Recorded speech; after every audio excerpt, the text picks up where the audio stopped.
become is come be. Right? Who do you want to be? You say, I want to be that person. So be is here. Right? Be is not coming to you. Knock, knock. Who's there? Be. No. It doesn't work like that. You said that there is where I want to be. That is who I want to be. And you have to come to be. And be is saying, come. Be. Be. Who you want to be, where you want to be, is saying, come. Right? That's why who you want to be and where you want to be has to be so compelling and so appealing and so attractive to you that as you begin and face those challenges, right, that even as you push, the bee has to be pulling. It has to be so attractive that it's pulling you to it. Say, come on, you can do it, right? Gaily but died a gallant night, in sunshine then in shadow, journeyed long, singing a song in search of El Dorado. El Dorado.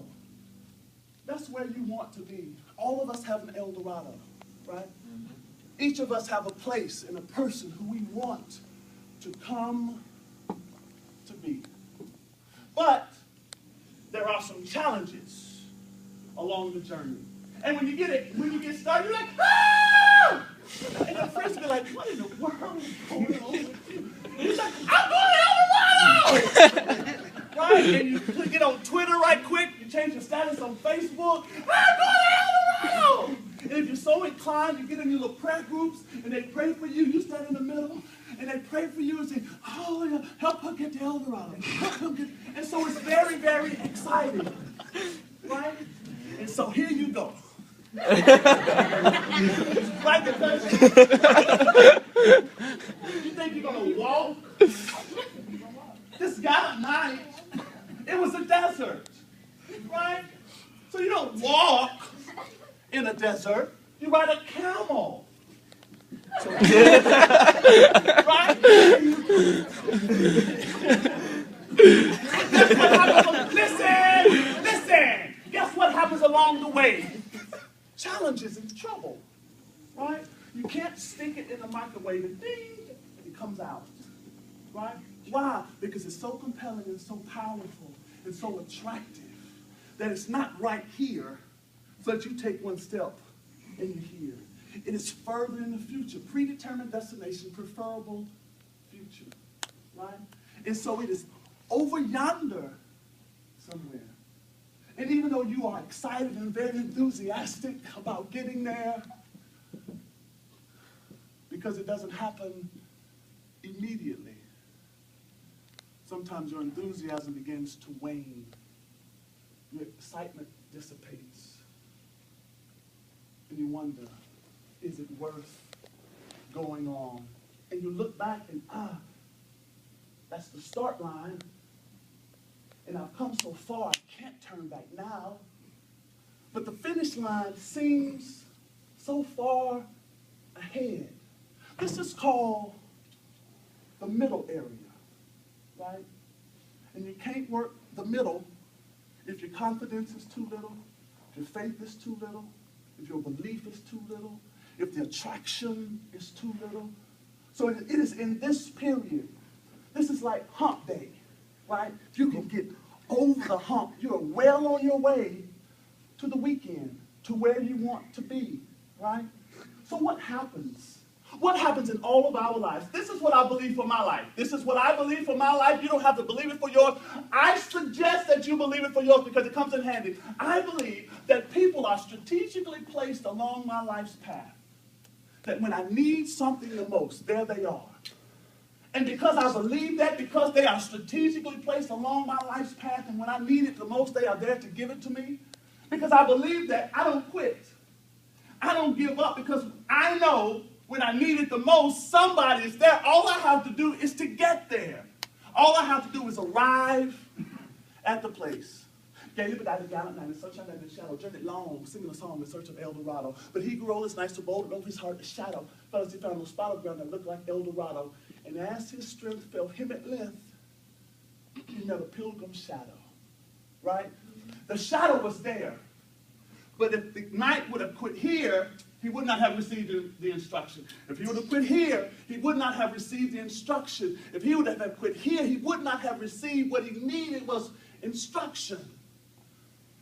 But he arrived here. When I think about this poem, I think about my third grade teacher who somehow knew about my situation at home. Somehow she sensed when I was in really, really big trouble. And I remember her ushering me, discreetly ushering me to this small room. And in this small room, there was a change of clothes, there was a small sink, toothpaste, toothbrush, soap, washcloth. She discreetly ushered me into the room because she didn't want the other students, the other children, to know what was going on and thereby make fun of me because children can be really mean, right? She discreetly ushered me into this room. She also paid for my field trips, right? And she must have communicated to the other teachers in 4th and 5th and 6th grade, right? Because they kind of did the same thing when I needed it the most. I also remember, when I talk about and think about this poem, I remember Mrs. Bennett in 9th grade, right? We had gotten evicted, kicked out of our house, right? 7 of us, 4 of us go live with my grandmother. The other 3 of us go to live with my Aunt Queen, right? But Aunt Queen lives outside of the zone. I was going to Riverdale because I'm from here. I was going to Riverdale, right? But Aunt Queen lives on Old Nashville Highway, which is zoned for Oakland. So I was going to have to transfer schools mid-year. Mrs. Bennett, my 9th grade teacher, I don't remember any of the Spanish that she taught me. Right? But Miss Bennett was a small Mexican lady, about this tall, right? Or this short. Depending how you want to look at it. She said, Vincent, I don't think it's healthy for you to transfer mid-year. Don't you know that Miss Bennett, this size Mexican woman, my first experience with a Latina, right? Different for me. And now that I think about it, I must have been different to her, right? This was my first encounter with someone not black or white, right? Miss Bennett said, Vince, I don't think it's healthy for you to transfer schools mid-year. Don't you know that Miss Bennett came from her home to Aunt Queen's house, picked me up every school morning, took me to school with her, right? Brought me back to Aunt Queen's house every afternoon so that I wouldn't have to transfer, so that something in my life was stable and settled. So when I think about people being strategically placed along my life's path, I know it's true. I know it's true. And it is those people who will help you, who will be your proponents, who will show you the way, who will take extra time for you, right? Who will motivate you and inspire you, and if nothing else, whisper in your ear, you can make it. You can do it. The Chinese say, their saying is that a journey of 1,000 miles begins what? With the first step. No matter how long the journey is to your El Dorado, a journey of 1,000 miles begins with the first step. This is your first step towards the rest of your journey. And you can make it. You can make it. But not only are you a recipient, remember this, not only are you a recipient, do you know the True Blue Pledge? I happen to be the Thomas Jefferson. I wrote the rough draft of the True Blue Pledge here on campus. It says not only are you a recipient, but you are a giver as well. In you is a recipient and a giver. And just like someone will be strategically placed along your life's path, so must you assume the position as well. Because that someone who is strategically placed along your life's path will need someone to be strategically placed along their life's path. So you just can't be a recipient. You just can't have your hand out to receive. You must have your hand out to give as well. That's how you become a total person, when you recognize this thing that's inside of you is powerful, and that's how the world goes around.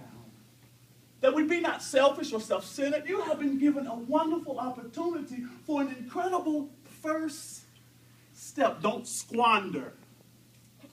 Don't squander it. Don't minimize it. Don't discount it. Receive it for what it is. Don't forfeit all that has been provided for you. Right? Take full benefit of it. Take advantage of it. I like to say, stick a straw in it and suck out every good thing therein. Don't quit. Don't surrender. Don't give up. Did you like Edgar Allan Poe's El Dorado? I love that poem. Shake your head if you did. Sure did. Like really big time. Yeah, it is. Like you mean it. Shake Yes, sir. It's an incredible poem, and it has so many, you see all those little nuances in it. It just seems like an incredible, cool poem that you get to kind of float on. God, man, sunshine, and shadow, journey long, singing a song. But it's far more than that. It talks about your journey in life, the challenges in life, your aspirations in life, and how you can overcome any obstacle, and that people will help you do that if you will help yourself by not quitting. I don't know if y'all know this or not, and Dr. Cheatham, I don't even know if you know this. I am not the only famous person from Murfreesboro, Tennessee. I didn't know. There is at least one more famous person from Murfreesboro, Tennessee. W.A. Droomgool. W.A. Will Allen Droomgool. Now, Will Allen Droomgool had a father. Her father picked out the name Will Allen. She came out a girl. He wanted a boy. Guess what? He still named her Will Allen. She went by W.A., good for her. She became a great writer. She was a newspaper writer. She went up in the Appalachian Mountains and wrote as well. She wrote my favorite poem, and I leave you with The Bridge Builder.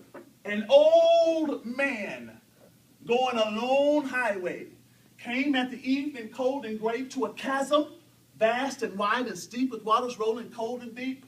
The old man crossed in the twilight dim. The sullen streams had no fears for him, but he turned when safe on the other side and built a bridge to span the tide. Old man, said a fellow pilgrim near, you waste your strength with building here. Your journey will end with the ending day. You never again will pass this way. You've crossed this chasm deep and wide. Why build you this bridge at evening tide? The builder lifted his old gray head. In this path I've come, he said, that followeth after me today a youth whose feet must pass this way. The chasm that was as naught to me, to that fair-haired youth may a pitfall be. He too must cross in the twilight dim. Good friend, I'm building this bridge for him. Good friend, I'm building this bridge for him. All of you first steppers, you did not get here, you did not arrive here on your own. There have been millions of folk, nameless folk, not just the famous folk, but the nameless folk, who have built bridges just for you to be here. They sacrificed for you to be here. They struggled and scratched and clawed just for you to be here. Right? You be a bridge builder as well. Honor what they did by moving on. Honor it even more by helping someone else. This concludes my rather energetic and enthusiastic and perspiration-inspiring talk with you today. Put your hands together for me.